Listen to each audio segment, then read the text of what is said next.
Oke, baik Bapak Ibu media, sekarang kita bertemu kembali dalam konferensi pers untuk acara Anugerah Bapeten di tahun 2020 ini, seperti juga di tahun-tahun sebelumnya sejak tahun 2016. Bersama kita sekarang ada dua narasumber. Yang pertama adalah Bapak Zainal Arifin, beliau Deputi Perizinan dan Inspeksi. Yang kedua adalah Bapak Sumedi, beliau PLT Direktur Inspeksi Fasilitas Radiasi dan Observer. Jadi untuk Anugerah Bapeten kali ini spesial gitu, pertama karena kita masih dalam masa pandemi COVID, dan tentunya ini juga tidak menyurutkan kami Bapeten dalam menyelenggarakan Anugerah Bapeten, karena ini memang salah satu unsur yang memang kami unggulkan juga, terutama juga untuk menggugah para pengguna tenaga nuklir untuk selalu mengikuti ketentuan regulasi terkait dengan keselamatan maupun keamanan. Mengingat juga karena Bapeten itu adalah hanya satu dengan keterbatasan sumber daya, tentunya Bapak Ibu selaku penerima Anugerah Bapeten ini juga salah satu agent safety maupun security kami di lapangan, sehingga tentu saja juga mudah-mudahan dengan penerimaan Anugerah Bapeten ini juga mampu menginspirasi para pengguna lainnya untuk berlomba-lomba berkompetisi, sehingga harapan kami semua pengguna adalah penerima Anugerah Bapeten. Nah, oleh karena itu, sebelum nanti kita ke teman-teman media, saya ingin mengundang Bapak Deputi dulu, Perizinan dan Inspeksi, Pak Zainal, gitu, untuk memberikan beberapa penjelasan Bapak terkait dengan acara Anugerah Bapeten ini, kira-kira harapan Bapak dan juga terkait dengan acara ini, dan kira-kira apa manfaatnya buat para pengguna tenaga nuklir apabila mendapatkan penghargaan Anugerah Bapeten ini. Silakan Pak Deputi. Oke, terima kasih. Selamat siang kepada semua pemirsa. Pada hari ini Anugerah Bapeten tahun 2020 adalah sangat spesial, karena Anugerah Bapeten sebelumnya hanya diberikan kepada fasilitas radioaktif, ya, fasilitas radiasi dan sel radioaktif. Saat ini juga diberikan ke fasilitas instalasi bahan nuklir. Dan saat ini Anugerah Bapeten juga diberikan terkait juga uji kesesuaian dan petugas proteksi radiasi.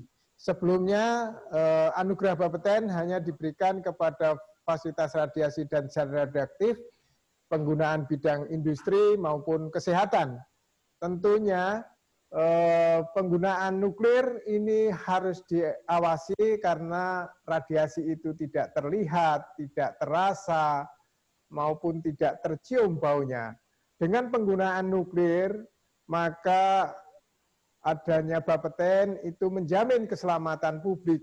Nah, pengguna nuklir ini tentunya harus meningkatkan keselamatan, keamanan maupun kedamaian, safeguard, ya. Ada safety, security maupun safeguard. Dan Anugerah Bapeten saat ini dengan adanya era pandemi COVID ini, inspeksi dilakukan dengan berbagai inovasi, baik dari inspeksi partisipatif maupun inspeksi secara online. Jadi kita bisa melihat pelaksanaan inspeksi yang dilakukan oleh pemegang izin, kemudian kita pantau secara langsung melalui online. Ini adalah suatu inovasi baru, sehingga masyarakat tetap merasa aman dan nyaman, walaupun di era COVID-19, ya, pelaksanaan inspeksi tetap dilakukan. Nah, di dalam pelaksanaan on the spot, kami memerintahkan kepada para inspektur sebelum turun ke lapangan dilakukan rapid test terlebih dahulu. Inspektur yang dites rapid test apabila non reaktif maka bisa jalan, tetapi kalau reaktif maka yang pertama ada dua hal. Ketika ada yang reaktif maka akan dilakukan swab. Nah, apabila swabnya adalah positif, maka inspeksi akan dihentikan terlebih dahulu, dan apabila kemudian pada saat rapid test dicek adalah reaktif, maka begitu di swab negatif, maka inspektornya diganti. Dengan demikian, para pengguna nuklir ini tidak perlu was-was karena inspektur yang datang ke lapangan melakukan protokol COVID juga, baik dari segi perjalanan maupun juga pemilihan inspektur. Pemilihan inspektur ini juga mempertimbangkan hasil medical check-up maupun fasilitas yang akan dikunjungi. Dengan adanya badan pengawas, tentu pemanfaatan tenaga nuklir ini dijamin keselamatan maupun keamanannya. Saya rasa itu Pak Indra, terima kasih. Terima kasih Pak Jenderal. Berikutnya saya mengundang Pak Sumedi, itu selaku PLT Direktur Inspeksi terkait dengan mungkin bisa disampaikan di sini Pak Medi, parameter apa saja yang digunakan dalam menentukan para penerima anugerah ini, itu juga tentu saja memang harapan dari kita bahwa parameter ini adalah untuk mengukur bahwa setiap penerima itu memang mendapatkan haknya sesuai dengan parameter yang sudah ditentukan oleh itu. Silakan Pak. Ya, baik, terima kasih Pak Indra. Selamat siang. Assalamualaikum warahmatullahi wabarakatuh. Jadi parameter yang diberikan kepada instansi yang kita lakukan inspeksi itu ada secara LHI, ya, artinya penilaian secara langsung ke lapangan, dan LKF, yaitu partisipatif yang dilakukan oleh pemegang izin. Dan tentunya parameternya ada 7 parameter di sana. Salah satunya perizinan, ya, semuanya mengacu kepada perhitungan nanti ke indeks keamanan dan keselamatan. Jadi ada perizinannya, legal aspek, nanti ada SDM-nya, ada untuk pengumpulan paparan, alat ukur, maupun dokumen-dokumen SUP untuk mendukung menjamin keselamatan dan fasilitas, di mana nilai akhir dari perhitungan tersebut ada menunjukkan indeks keselamatan dan keamanan suatu fasilitas. Itu untuk FKJTR. Dan setelah kami dapatkan nilai LHI, nanti indeks parameter itu kita sampaikan juga ke unit Direktorat Perizinan. Apabila nanti perizinannya ada bermasalah dalam selama proses tahun penilaian, di sana perizinan akan memberikan penilaian juga. Terus untuk dievaluasi dosis, apabila di rentang penilaian tersebut ada pekerja yang melebihi batas atau overdosis, tentunya akan memberikan nilai penilaian. Tentunya juga dengan kesiapsiagaan di Direktorat Kesiapsiagaan DKKN, ya, itu memberikan penilaian kalau terjadi emergensi, artinya di sana sudah terlanggar suatu proteksi radiasi, sehingga akan menurunkan penilaian sebagai kandidat penerima anugerah kompeten. Nah, untuk lembaga uji kesesuaian dan lembaga pelatihan yang tahun ini dipesertakan sebagai penerima anugerah, di sana dinilai juga aspek administrasi dan teknis, karena kita di sana sebagai penunjukan, ya, kompeten menunjuk lembaga tersebut untuk melakukan uji kesesuaian maupun lembaga pelatihan. Nah, untuk instalasi bahan nuklir seperti tadi Pak Deputi sampaikan, selain menilai indeks keselamatan keamanan atau safety and security, juga ditambahkan dengan aspek safeguard keamanan. Nah, untuk petugas proteksi radiasi, kita nilai performa di lapangan di saat kita melakukan inspeksi bahwa mereka sudah melaksanakan proteksi radiasi baik buat dirinya sendiri, pekerjanya maupun masyarakat sekitar. Sehingga proteksi radiasi yang dibuat dalam program proteksi radiasi dijalankan secara benar, di sana akan terlihat performa suatu petugas proteksi. Jadi alhamdulillah tahun ini kita sudah bisa menilai memberikan anugerah selain kepada instansi yang rutin kita berikan, khususnya FKJTR, yang ditambahkan tahun ini adalah instalasi bahan nuklir dan lembaga uji kesesuaian, lembaga pelatihan, dan juga PPR. Insya Allah tahun depan akan diberikan juga untuk lembaga pembaca dosis, ya, dan juga penunjukan lainnya yang ada di Bapeten. Insya Allah akan berkolaborasi, nanti akan kita berikan untuk memberikan spirit agar proteksi radiasi bisa ditingkatkan dengan pemberian anugerah ini. Saya rasa begitu Pak Indra. Ya, makasih Pak Medi. Jadi memang sekarang anugerah Bapeten nampaknya cakupannya semakin ya. Jadi beberapa yang sebelumnya tidak bisa kita berikan karena beberapa faktor teknis, kita upayakan di tahun 2020 ini di dalam pelaksanaan anugerah kompeten itu sudah bisa kita cakup dan bisa kita lihat. Nah, ini memang menarik sekali juga tadi disampaikan oleh Pak Medi bahwa sekarang bahkan meliputi sampai kepada petugas proteksi radiasi. Betul. Juga kita berikan anugerah penghargaan. Anugerah penghargaan tentu saja, karena jumlah petugas proteksi radiasi kalau kita compare dengan fasilitas tentunya tidak seimbang. Tentu ini menjadi satu keunikan sendiri bagi panitia tim penilai itu untuk bisa memberikan atau memilih dari sekian mungkin ratus gitu mungkin Pak Medi, Pak Deputi, sehingga terpilihlah beberapa personel yang akhirnya kita berikan anugerah tersebut. Nah, mungkin ada yang bisa disampaikan di sini sebagai nanti juga bisa menginisiasi teman-teman media gitu untuk bertanya atau mengklarifikasi terhadap kegiatan anugerah kompeten. Mungkin beberapa hal kesulitan Pak Medi dalam melakukan penilaian ini mungkin karena isu data atau mungkin juga cakupan inspeksi yang memang punya keterbatasan dari tahun ke tahun. Tentu saja mungkin perlu disampaikan juga di sini bahwa bisa saja ada yang belum tidak menerima katakanlah di tahun ini, tapi sebenarnya mungkin isunya karena memang apakah memang karena dia tidak masuk dalam lingkup inspeksi, karena kan kebetulan kalau kita bicara inspeksi ke fasilitas sesuai dengan regulasi di kita dengan juga ketersediaan infrastruktur di Bapeten itu memang ada salah satunya adalah pendekatan faktor risiko sehingga tidak setiap tahun dilakukan inspeksi. Nah, apakah memang masih terdapat hal-hal semacam itu dalam unsur penilaian itu Pak Medi sehingga yang kemarin sempat juga ditanyakan oleh teman-teman di lapangan terkait dengan kemarin dapat penghargaan sekarang tidak, itu mungkin bisa dijelaskan juga di sini kepada media. Baik, terima kasih Pak Indra.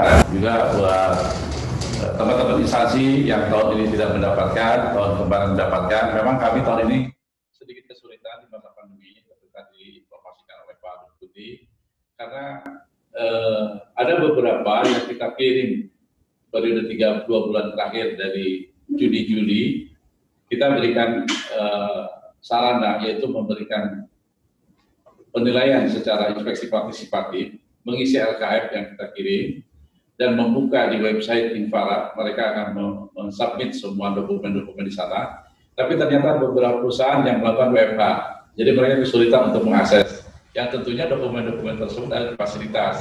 Nah, rentang waktu tersebut ternyata WFH, kalau misalnya suatu perusahaan itu kena klaster, terkena pandemi, itu cukup lama 14 hari.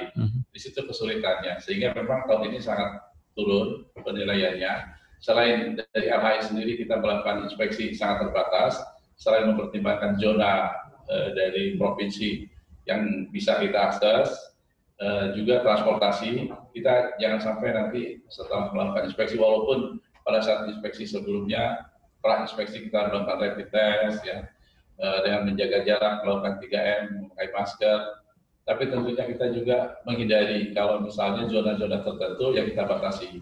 Itu salah satu parameter mungkin berkurangnya penerima anugerah Bapeten. Yang tentunya bisa saya sampaikan di sini kepada teman-teman yang tahun ini tidak mendapatkan, saya harapkan selalu rajin mengisi LKF tahunan yang selalu kita buka di Balis Infara dengan periode tertentu, itu bisa kita lakukan penilaian. Apabila penilaiannya belum memenuhi kriteria untuk mendapatkan anugerah, di sana kita akan memverifikasi dengan teman-teman, tentunya teman-teman bisa mengupdate dokumen-dokumen kekurangan. Misalnya ada alat ukur yang habis masa berlakunya, tentunya bisa disubmit lagi apabila sudah dikalibrasi, atau update program proteksinya, ya, juga SOP-nya, atau ada penambahan sumber radiasi, itu bisa diupdate di laporan LKF tahunan. Itu tersedia di Balis Infara. Memang tahun ini selain juga masalah LHI, ya, aset inspeksi, kami juga kesulitan mengadakan. Tahun-tahun sebelumnya kami sering datang ke lapangan, memberikan mengumpulkan instansi untuk mengisi LKF, memberikan arahan, ya. Beberapa daerah tahun sebelumnya kita lakukan. Tahun ini memang unik, kita tidak bisa melakukan apa-apa, jadi informasi itu yang kita berikan lewat telepon, WA, dan kirim informasi akan mereka melakukan pengisian di LKF. Nah, memang ada juga instansi yang kandidatnya di LHI dapat 100 nilainya, tapi tadi karena kita melibatkan ada Direktorat Perizinan, Direktorat bahan nuklir sebagai policy dosis, juga ada direktur kesiapsiagaan yang melihat dari nilai apakah tahun tersebut masa penilaian ada overdosis atau kecelakaan. Nah, tentunya teman-teman kalau misalnya ada yang merasa LHI di atas 100, karena kita sedang melakukan inspeksi memberikan stiker hijau. Artinya mereka di atas 95 suatu kandidat. Tapi ternyata pas kita lakukan evaluasi, penilaian, verifikasi, teman-teman perizinan akan memberikan penilaian yang berbeda. Kenapa? Salah satunya mungkin di pas saat mengajukan izin, ada yang melebihi masa pembayaran sehingga nol lagi. Seperti kami evaluasi, konfirmasi ke perizinan contohnya, ada suatu perusahaan, ini kandidat, dilihat bagus, ya, proteksi dasinya, sarananya, dokumen rapi, tapi ternyata tidak masuk, tidak dalam penilaian. Setelah dilakukan penilaian, ternyata di saat mereka memperpanjang izin, setelah masa izinnya di-approve, melakukan pembayaran, mereka telat melakukan pembayaran. Nah, dari situ ternyata teman-teman perizinan menurunkan penilaiannya dari 100 ke 70 karena sudah melewati batas pembayaran dan mereka tidak melakukan pembayaran. Artinya izinnya nol lagi, ya, artinya tidak berizin lagi atau izinnya jadi tidak terpanjang, dan mereka mengulang lagi. Nah, disitulah suatu aware dari PPR, ya walaupun nanti di sana manajemen yang melakukan pembayaran, tapi bisa memberikan si PPR. Saya juga memahami yang tadi mungkin di saat seperti ini karena WFA ya tidak bisa mengakses, dan mudah-mudahan kedepannya pemberitahuan di Infara atau di perizinan kita akan coba pemberitahuan melalui telegram ya Pak Deputi ya, sehingga nanti bisa diingatkan ke PPR bahwa aware mereka mengingatkan, karena kalau misalnya tidak terasa 7 hari atau 1 bulan dikasih batas waktu pembayaran, ternyata mereka bisa lewat. Karena ini WFH ini kan kadang-kadang 14 hari ya sterilisasi apabila kluster tersebut, sehingga nanti mereka tidak bisa mengakses ke Sinpara, tidak tahu bahwa penilaian perizinan sudah selesai melakukan pembayaran. Nah, insya Allah kedepannya kita siapkan dengan di sistem, tentunya dengan di informasi, peringatan tersebut akan memberikan respon. Misalnya dengan Instagram bahwa izin sudah selesai, sehingga secara personil diingatkan secara langsung. Saya itu Pak Indra, beberapa yang tidak bisa menjadi kandidat di tahun ini walaupun penilaiannya cukup memasuki. Nah, ternyata tadi ada beberapa direktur yang melakukan penilaian. Ya, terima kasih Pak Medi. Jadi intinya juga isu administratif. Betul. Sangat diperlukan dan juga hal-hal teknis lainnya gitu. Nah, ini sambil menunggu teman-teman media, nampaknya ada satu yang masuk, ini mungkin bisa dicek melalui chat. Belum. Oke. Kami menunggu teman-teman media untuk bertanya kepada para narasumber terkait dengan anugerah kompeten. Apabila ada yang ingin mengklarifikasi beberapa yang sudah kami lakukan di hari ini terkait dengan anugerah kompeten, kami persilakan. Nah, sambil menunggu media Pak Deputi PI, yang menarik juga bahwa Bapeten ini juga memberikan penghargaan kepada pemerintah daerah. Tentunya ini satu hal karena pemerintah daerah memang tidak directly terkait dengan fasilitas, tapi mungkin ada harapan-harapan tertentu buat Bapeten, Pak Deputi, sehingga unsur pemerintah daerah ini memang juga diperlukan dalam konteks menjamin bagaimana pengguna tenaga nuklir ini juga tetap mematuhi regulasi dan tujuannya memang untuk kemakmuran bersama. Silakan Pak. Oke, terima kasih. Terkait dengan pemerintah daerah, pada hakikatnya di daerah adalah sebagai penguasa setempat, ya. Artinya semua juga tunduk kepada pemberlakuan pemerintahan daerah. Tentu dengan adanya kita berikan anugerah kepada pemerintah daerah, karena memang kami pandang bahwa pemerintah itu dengan adanya banyak yang mendapatkan anugerah Bapeten di daerah tersebut, ini sebagai indikasi bahwa paling tidak daerah tersebut juga memprioritaskan ataupun memperhatikan bahwa penggunaan nuklir yang ada di situ pun juga dibina, baik itu oleh gubernur maupun wali kota ataupun bupati. Ini sangat penting sekali sehingga dengan adanya anugerah Bapeten untuk Pemda, ini tentunya peran Pemda ini sangat penting dalam memperhatikan daerah masing-masing bahwa di daerah tersebut banyak juga penggunaan nuklir. Dengan adanya pemenang yang banyak ataupun yang memperoleh anugerah yang banyak, maka daerah tersebut layak sebagai daerah pembina yang perlu mendapatkan anugerah juga dari Bapeten atas partisipasinya. Saya rasa itu Pak Indra, terima kasih. Ya, terima kasih Pak Deputi. Ya ini memang kalau kita bicara di daerah ataupun pembina itu memang salah satu juga yang memang harus selalu dilakukan komunikasi dan koordinasi dengan Bapeten, sehingga memang unsur pembinaan oleh penguasa setempat menjadi salah satu kunci juga dalam mendorong keselamatan maupun keamanan dalam penggunaan tenaga. Ini sambil masih menunggu teman-teman media untuk bertanya, ada satu yang ingin juga saya tanyakan Pak Deputi. Jadi seperti yang tadi disampaikan dalam sambutan Pak Kepala Bapeten dalam pemberian anugerah Bapeten, itu bahwa sebenarnya anugerah Bapeten itu kalau dinilai dari secara fisik itu memang hanya sebuah sertifikat atau kertas saja gitu. Sebenarnya itu intangible atau sebenarnya nggak konkret. Tapi mungkin tadi juga Pak Deputi juga memberikan contoh bahwa bahkan ada dalam suatu proyek atau tender suatu fasilitas itu histori bahwa dia pernah mendapatkan penghargaan itu menjadi salah satu kunci juga dia bisa mendapatkan proyek atau tersebut dibanding kompetitor yang lain. Ini kan mungkin karena memang juga artinya si pemberi tender itu juga sangat memperhatikan isu keselamatan maupun keamanan. Jadi empunya anugerah itu tentunya juga salah satu fasilitas yang memang sudah teruji terkait dengan isu keselamatan maupun keamanan. Mungkin dalam konteks itu Pak Deputi ada yang ingin disampaikan harapannya sebagai yang sudah memiliki terkait dengan kegiatan yang dia lakukan seperti apa gitu Pak Deputi. Oke, dengan adanya anugerah ini, seseorang ataupun instansi yang mendapatkan anugerah Bapeten ini mendapatkan suatu katakanlah suatu nilai tambah, di mana nilai tambah itu mungkin tadi bukan berupa uang ataupun apa yang diberikan oleh Bapeten. Kepercayaan publik dengan adanya pemberian anugerah Bapeten, maka suatu instansi dipercaya bahwa penggunaan nuklirnya memang aman dan selamat. Tentunya si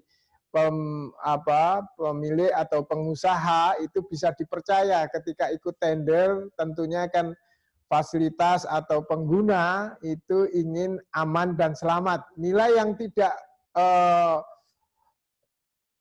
tidak ternilai harganya karena sangat tinggi sekali di dalam hal ini. Dengan memperoleh anugerah Bapeten, masyarakat percaya bahwa pengguna itu menggunakan nuklir dengan aman dan selamat, sehingga masyarakat juga tentunya menginginkan bahwa karyawannya juga tetap sehat dan selamat dalam hal penggunaan nuklir ini. Maka beberapa waktu yang lalu ada yang menyampaikan kepada saya bahwa ternyata anugerah Bapeten itu menjadi nilai tambah karena menjadi nilai keamanan yang ada dalam penggunaan nuklir. Ini sangat penting ya. Walaupun Bapeten bukan memberikan uang, tetapi memberikan suatu penghargaan yang tadi disampaikan hanya berupa kertas, tetapi maknanya sangat tinggi karena tentunya pihak manajemen maupun pihak pekerja, petugas itu sangat kooperatif sehingga keselamatan maupun keamanan dan safeguard penggunaan nuklir terjaga dengan baik. Saya rasa itu Pak Indra. Ya, terima kasih Pak Deputi. Pak Sumedi, ini kebetulan sudah ada beberapa pertanyaan dari media. Saya pilih dulu, ini tampaknya mungkin kepada Pak Deputi dulu. Jadi ada pertanyaan dari Pak Angga terkait dengan koordinasi ke depan antara Bapeten dengan pihak pemerintah daerah. Kebetulan tadi kita juga sudah membahas tentang itu dalam isu mengoptimalkan pengawasan penggunaan tenaga nuklir dalam pembangunan energi baru dan terbarukan serta ekonomi di Indonesia. kemudian melalui upaya anugerah dosen, apakah ada upaya-upaya tertentu untuk bisa mengubah persepsi masyarakat yang masih memandang nuklir sebagai bahan berbahaya? Nah, nampaknya ini memang agak geser dari isu ini Pak Deputi, geser dari isu anugerah, tapi mungkin secara umum bisa disampaikan mungkin posisi Bapeten dalam konteks mendorong energi baru dan terbarukan dalam konteks pembangunan ekonomi seperti apa untuk posisi Bapeten? Ya, tentunya mengingat kita pelajaran dari SD, pertanyaan yang sering disampaikan adalah bom nuklir itu diledakkan di mana, sehingga mindset itu bahwa nuklir itu berbahaya, padahal nuklir itu bermanfaat di banyak hal, ya, baik itu di industri, kesehatan maupun energi. Kita tentu ingat bahwa penggunaan rongsen itu hampir semua rumah sakit menggunakan juga. Bahkan di dunia industri penggunaan nuklir ini juga untuk memeriksa makanan, untuk memeriksa minuman, dalam hal packaging, kemudian juga berbagai industri, ya, pabrik plastik, pabrik kain menggunakan nuklir juga. Nah, tentunya era energi, baik itu energi baru terbarukan, peran nuklir sangat penting. Bahkan saat ini di dunia Arab yang punya kaya minyak pun membangun reaktor nuklir untuk energi. Tentunya kita juga, kami dari Badan Pengawas harus selalu siap bahwa dengan adanya Badan Pengawas tenaga nuklir, penggunaan nuklir ini harus dijamin aman dan selamat. Saya rasa itu Pak Indra. Menanti Pak Deputi. Nah, ini kali ini mungkin kepada Pak Medi, ada beberapa pertanyaan terkait dengan metode pengukuran Pak Medi. Tadi sebenarnya Pak Medi juga sudah terkait dengan indeks, terkait dengan cara pengukuran indeks dan parameter apa saja. Tapi mungkin bisa diulang secara poin-poin saja Pak Medi. Baik. Tadi mulai dari laporan hasil inspeksi. Ya. Baik, terima kasih. Jadi penilaian atau indikator dari suatu kandidat penerima anugerah Bapeten, pertama ada dua ya. Yang pertama adalah LHI, yaitu hasil inspeksi teman-teman inspektur di lapangan, di sana akan menilai. Dan yang kedua adalah LKF, laporan keselamatan fasilitas, yang dibuat oleh PPR sebagai pelaksana inspeksi partisipatif. Nah, yang jadi indikator utama, pertama legal aspek. Legal aspek itu apa? Izin. Izinnya terpenuhi atau tidak itu sudah penilaian 30% sendiri. Jadi kalau misalnya masa izinnya berlaku, udah kita berikan nilai 30%. Terus tentunya SDM yang berkualitas artinya yang tersertifikasi PPR ya, petugas proteksi radiasi. Keberadaan PPR di sana sebagai pelaksana dari program proteksi radiasi di fasilitas itu dinilai juga. Tentunya nanti di sana ada peserta teknis itu proteksi radiasi. Ada alat ukur, prokedosimeter, TLD yang menunjang semuanya terlaksana proteksi radiasi. Seperti yang tadi Pak Deputi katakan bahwa radiasi ini tidak bisa terlihat. Jadi kita hanya percaya dengan alat ukur. Ya, alat ukur lah yang bisa mendeteksi ada tidaknya radiasi. Nah, dari sana kita nilai secara teknis struktur tadi atau peralatan tadi menunjang tidak dari pelaksana program proteksi radiasi. Nah, di sana merupakan suatu penilaian tercukupi nggak sarana proteksi radiasinya. Nah, tentunya administrasi yang lainnya adalah SOP. SOP di mana dibuat nanti kita lihat sudah dilaksanakan oleh teman-teman pekerja radiasi. Jangan SOP dibuat yang lebih bagus, tapi ternyata tidak bisa dilaksanakan, tidak mampu terap. Nanti kita evaluasi di sana. Itu satu penilaian juga. Dan juga dokumen rekaman-rekaman. Bisa contoh, secara rutin melakukan pengukuran paparan radiasi di fasilitas, ya, baik di alatnya, di tempat bekerja maupun di tempat umum, ya, artinya aman tidak untuk masyarakat. Itu salah satunya dinilai juga. Terus misalnya label plakat, sudah terlihat ada bahaya radiasi, nanti ada sign-nya seperti apa, sehingga mereka akan aware, oh di sini ada lab, ada mengandung radiasi. Itu salah satu kita nilai.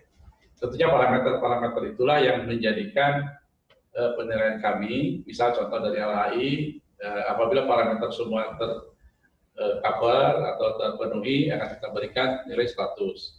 Nah, dari LHI 100 tadi, nanti kita compare atau kita evaluasi di bagian perizinan seperti diinformasikan. Apabila dalam masa setahun penilaian tidak bermasalah dalam proses perizinannya, tentunya perizinan akan memberikan nilai yang tinggi. Nah, nanti lihat di evaluasi dosis, karena ada juga beberapa teman-teman pekerja radiasi dapat dosis yang besar, ya, melebihi nilai batas dosis radiasi tahunan, sehingga nanti akan menurunkan penilaian parameter tadi, ya, setelah indikatornya banyak sekali. Terus juga di kedaulatan, apabila terjadi kedaulatan pada masa penilaian anugerah kompeten, tentunya akan menurunkan nilai penilaian kandidat tersebut. Itu parameter-parameternya. Seperti itu yang ada. Nah, untuk LHI, untuk LKF juga sama. Mereka akan memilih. Jadi bedanya LKF itu kita tidak melakukan inspeksi, tapi PPR yang melakukan inspeksi sendiri mandiri dengan parameter-parameter sama dengan yang kami lakukan. Ujungnya saja sama, kita melakukan penilaian juga terhadap perizinan maupun dosis dan kesiapsiagaan. Nah, itu 3 parameter itu, sehingga 4 parameter dengan inspeksi akan menentukan siapa yang berhak mendapatkan kandidat atau mendapatkan anugerah dari Bapeten. Saya itu Pak Indra. Ya, terima kasih Pak Medi. Jadi sebenarnya kalau kita poinkan yang disampaikan Pak Deputi dan Pak Medi, isunya salah satunya memang adalah isu public trust. Anugerah Bapeten itu adalah public trust, sehingga karena sifatnya salah satunya mungkin selain isu litbang yang ini di luar litbang atau terkait dengan isu energi adalah isu terkait dengan jasa, sehingga public trust bahwa penerima anugerah atau pengguna pemanfaatan tenaga nuklir ini memang mampu mendapatkan anugerah Bapeten ini sebenarnya adalah untuk juga suatu statement kepada publik bahwa yang bersangkutan atau institusi tersebut memang sudah mengindahkan fitur keselamatan maupun keamanan, sehingga dalam pengelolaan atau dalam aktivitas pemanfaatan itu memang aman dan selamat. Nah, ini juga ada pertanyaan lagi dari beberapa teman media. Itu ini memang yang ada beberapa pertanyaan, tapi memang nampaknya agak geser dari isu anugerah Bapeten. Pertanyaannya adalah sejauh mana kerjasama antara Bapeten dan BUMN apabila ada, dari sektor apa saja, dan nilai kontraknya berapa. Nah, ini memang pertanyaannya agak geser, tapi mungkin kalau untuk isu kerjasama antara Bapeten dan BUMN, kita tidak terkait dengan berapa kontraknya Pak Deputi ya, tapi sebenarnya adalah kemanfaatan antara para pihak, antara badan pengawas dan tentu saja institusi yang juga sesuai dengan atau terkait dengan isu pengawasan. Mungkin dalam konteks ini Pak Deputi ada yang ingin disampaikan. Oke, ya tentunya penggunaan nuklir ini, BUMN yang ada, kita tidak berbicara berapa nilai kontrak rupiahnya, tetapi kita mendorong penggunaan nuklir di BUMN ini adalah selamat, aman, sehingga masyarakat merasa tentram. Dengan adanya inspeksi, ya, ini masyarakat dijamin keselamatannya. Baik itu penggunaan nuklir dengan demikian bisa semakin maju, nilai positifnya lebih banyak, dan kita tentunya juga selalu membina kepada BUMN untuk mengembangkan nuklir, karena nuklir ini selain energi ya, yang paling banyak adalah di dunia industri maupun di bidang kesehatan, karena dalam dunia industri penggunaan nuklir begitu luas ya, dari berbagai penggunaan untuk otomotif, untuk makanan, dan juga untuk riset dan sebagainya. Ini terbuka banyak, dan bahkan untuk memeriksa jalan pun ya, jalan tol, untuk memeriksa kepadatan tanahnya, ini juga dengan teknologi nuklir ini sangat cepat sekali. Bahkan untuk mengecek minuman kaleng ataupun lapisan tebal, seng, dan sebagainya, ini lebih cepat dengan menggunakan nuklir. Pabrik kertas banyak menggunakan teknologi nuklir untuk mengukur berapa sih ketebalan atau densitas dari kertas itu ya. Bahkan di dalam penggunaan radiografi industri yang sangat maju, penggunaan pemeriksaan beton, dan kemungkinan ini saat ini juga dimiliki oleh Batan suatu teknologi untuk memeriksa beton yang sangat tebal. Ya, ini tentunya ini bisa dipergunakan mungkin juga jalan tol yang mungkin mungkin perlu diperiksa. Ini ada suatu alat radiografi namanya Betatron, ini juga bisa untuk memeriksa